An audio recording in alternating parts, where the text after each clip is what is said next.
Hello, welcome to 1,000 Words, Stories on the Way. My name is Matthew Clark. Thanks so much for being here today.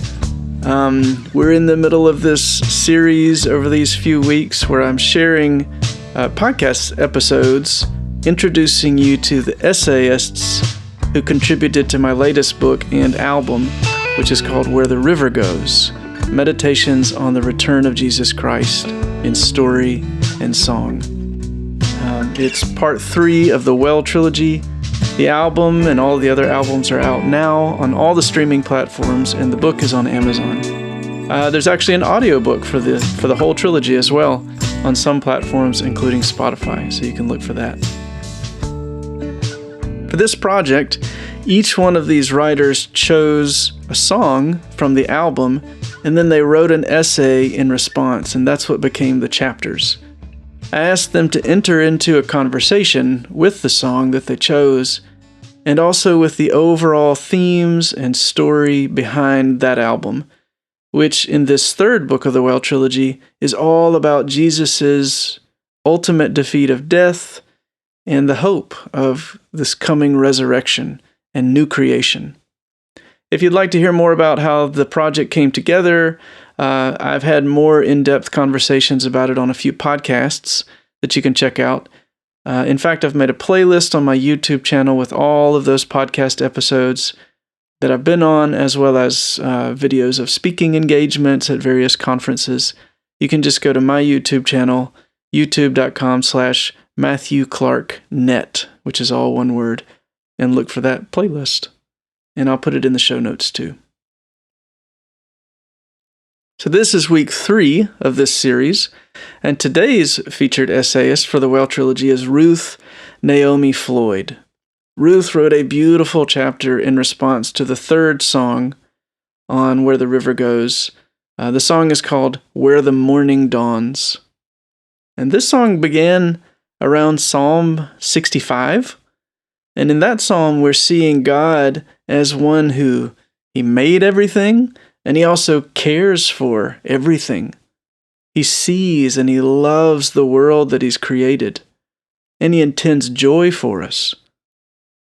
This song also uses images of baptism. And baptism really is this experience of death. You go down into the waters to die, but in that death, Jesus meets us, and He shows us a way out of death and into new life. Neurotheologian and author Dr. Jim Wilder says that the definition of joy is not the removal of pain. The definition of joy is finding out that someone is glad to be with us, wherever we may be.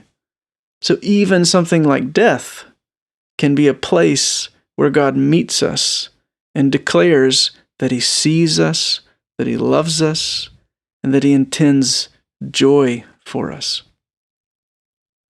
So this is the song that Ruth chose, and her essay it's really powerful. It's beautiful. I first met Ruth at the Rabbit Room's annual conference, Hutchmoot, in Nashville, Tennessee, and she led a session on the history of blues and jazz music, and she would often sing as a part of her presentation, and I was just amazed by her. And then when I met her, I was even more amazed by just her kindness and generosity of spirit. And so I decided to reach out to her for this project, and I'm so happy that she agreed to be a contributor. So here's a little bit about Ruth from her bio in the book. A vocalist and composer, Ruth Naomi Floyd has created a discography dedicated to a sacred jazz expression. She has been at the forefront of creating vocal jazz settings that express theology and justice for over 25 years. Blessed with a soaring mezzo-soprano voice, she leads her own multifaceted ensemble. Her recordings consist primarily of original compositions, and critics praise Ruth's music for its distinctive sound of progressive ensemble jazz that is seamlessly blended with messages of hope, faith, redemption, and love. Ruth has recorded and performed with such notable instrumentalists as James Newton, James Wideman, Gary Thomas, and many more. Rooted and grounded in a faith ethos, Ruth has been a presence and a worker in areas of the arts and justice throughout her career. Ruth has lectured on the intersection of beauty, theology, justice, culture, and the arts at numerous performance centers, academic settings, and conferences around the world. Ruth was such a joy to work with on this project, and I really love her essay. So today, I'll read a sample from her chapter entitled From Darkness to Dawn.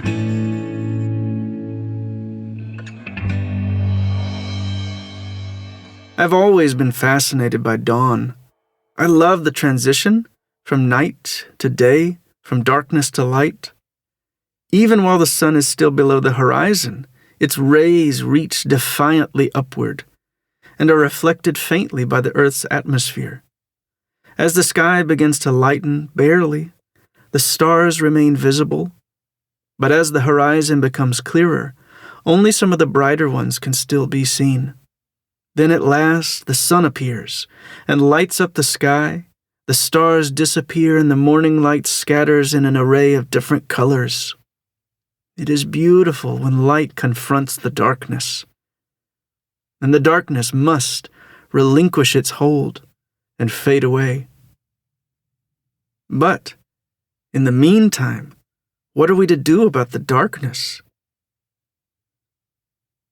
My earliest recollection of death is from when I was a little girl. Gang war was a massive problem in the 1970s in Philadelphia, and the death toll was high. My parents became urban missionaries before it was a track in seminaries. They saw that young men were dying each week and moved their 3 little daughters into one of the most troublesome neighborhoods.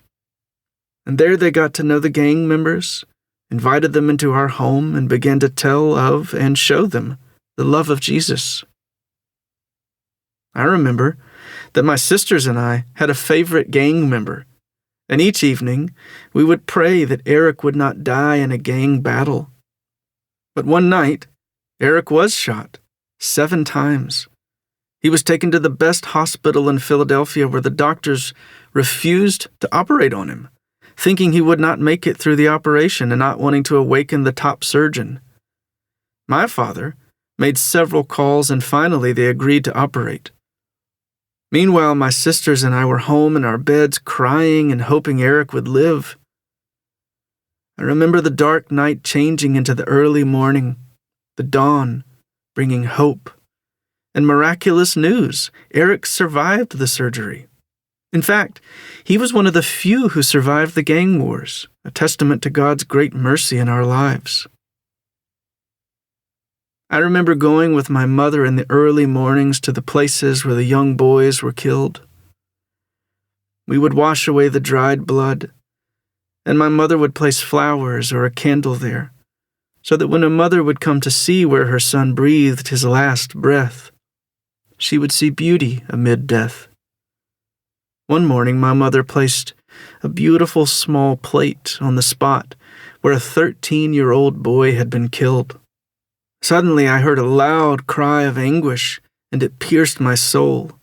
As the mother of this boy walked toward us, she yelled, screamed, and moaned a lament for the loss of her son. In her way, my mother used beauty to protest the devastating loss of these young boys. Finding light in the midst of darkness was one of the reasons I felt compelled to work with a small ministry in the early days of the AIDS crisis in Philadelphia.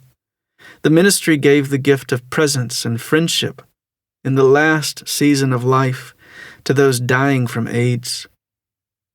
Over the decades of doing this work, I bore witness to horrific deaths, as well as utterly beautiful deaths. I remember calling the ministry to help Mary, an older homeless woman. We were able to find a small room for her to spend her final weeks of life, and she was relieved to have a quiet place to rest. I promised Mary that I would exhaust every avenue possible to ensure she did not die alone. One afternoon, I received a call that she was in the hospital. She was dying. I rushed there, but none of the staff could locate her. Finally, to my horror, we found Mary on a steel bed in a large closet, bleeding, it seemed, from every pore of her body. "Why isn't she in a hospital room?" I asked. "There's no room, and she's uninsured," the nurses replied. But they assured me that a doctor would come by soon, and that they would try their best to make Mary comfortable. The dying woman was not conscious, and I sensed that her time was quickly drawing near the end. Putting on a hospital gown and double gloves, I held Mary's hand and tried to wipe the blood from her eyes. After about 15 minutes, she breathed her last breath. How could they let someone die in an ugly, smelly hospital closet? No one could provide answers. As I made arrangements for the funeral directors to come and take Mary's remains away, I tried, unsuccessfully, to pray. Instead, I cried with grief and anger at the loss of her dignity. Suddenly, a male nurse arrived. Quietly, tenderly, he bathed and wrapped Mary in a clean hospital gown and a blanket and placed her on another gurney, away from all the blood. Again I cried and thanked him. While I was not allowed to help him with Mary's remains, I helped clean away the blood from the floor and steel bed. And later I learned that this nurse was off duty when he heard about a homeless woman's death in the closet. And although she was already dead, he wanted to perform an act of beauty and dignity on her behalf. As the hospital staff took Mary's body away, I remained in the closet, where I was finally able to pray. After a short time, I turned off the small, dim light in that closed space and walked out into the glaring hospital lights. There seemed to be no dawn, no transition from darkness to light, but I like to think that the gift of the dawn occurred while the nurse voluntarily washed and wrapped Mary's body. That this act disrupted the darkness of the closet and of death's final call. Almost every dying person in our AIDS ministry wanted the same things: to reconcile with people they were estranged from and to be remembered. And they did not want to die alone. To leave this earth with peace in one's heart is a gift. But it was rare for these patients to experience reconciliation, mainly due to misinformation among their loved ones about the spread of AIDS and how they had contracted the disease. In the midst of the darkness of dashed hopes, most of the dying moved past disappointment toward contentment, knowing that they had at least attempted reconciliation. The act of remembering a human being is resistance to all that leads us to forget. After years in this ministry, I had marked my calendar with 60 death dates. One day my husband was looking at the calendar and realized that my promise to remember these precious souls was too heavy for me to bear. I knew his concerns were real, so I decided that every year on December 1st, World AIDS Day, I would solemnly light a candle and repeat the names of these 60 persons, saying to each one, "I remember you." In this way I would bear witness to their deaths. Remembering and honoring these friends ensures that their life and spirit are not erased or forgotten. It is a way of agreeing with God that their lives, however broken and obscure, are precious just for having been.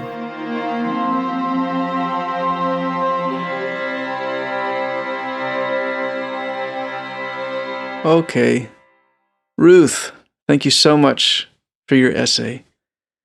And here is the song that Ruth chose to write for from Where the River Goes. It's called Where the Morning Dawns.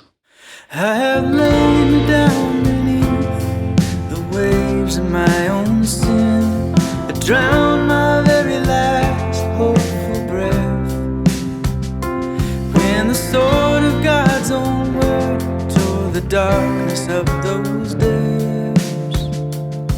His mercy passed through death to breathe my name, oh breathe my name.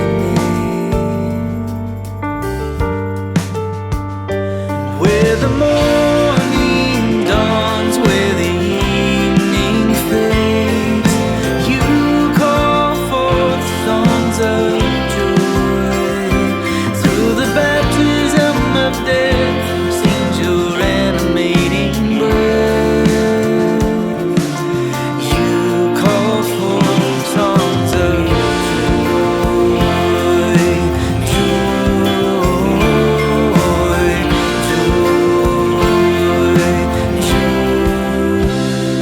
every glowing coal grew chilled, only ash was left of love, and the burning bush lay frigid and consumed. When a mighty rushing flame from the very hearth of God bodied forth a burning better word, a better word. Where the morning dawns, where the evening fades, you call forth songs of joy. Through the baptism of death sings your animating breath, and you call forth songs of joy.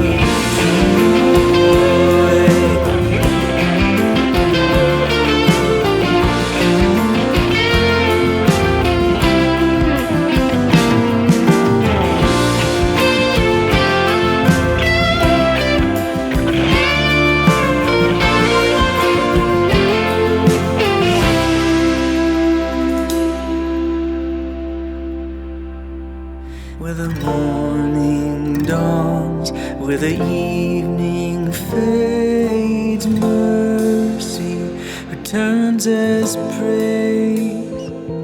Where the morning dawns, where the evening fades, mercy returns as praise.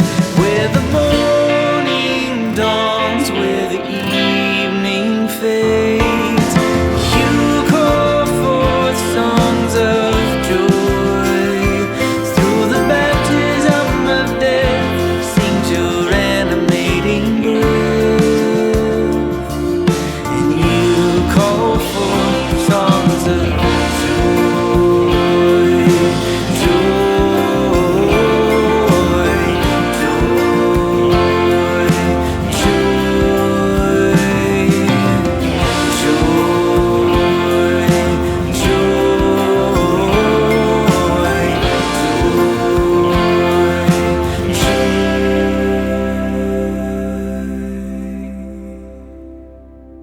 Okay, friends, if you haven't gotten your copy of the Well Trilogy, now is your chance. Tomorrow and the next day will also be your chance, but you could do it now. You can order them from Amazon today, and you can check your favorite audiobook supplier as well if you'd like to listen to them. If you do enjoy the books or the albums or this podcast, please do share them with somebody. Leave a review, subscribe. And lastly, would you consider becoming a patron partner? Patronage is the main way that I'm able to continue doing this work of making things like podcasts or books or songs that make room for people to meet Jesus. So if that sounds like something you'd like to support, I'd love to have your help and your prayers. Just visit matthewclark.net/partner for more information and to become a monthly supporter. But that's all for today. Please do tune in next week for a reading from Chapter 4 of Where the River Goes, featuring the book's editor, Elizabeth Adams, who also contributed a really beautiful, wonderful chapter. Thanks so much, and I'll see you next time on 1000 Words, Stories on the Way.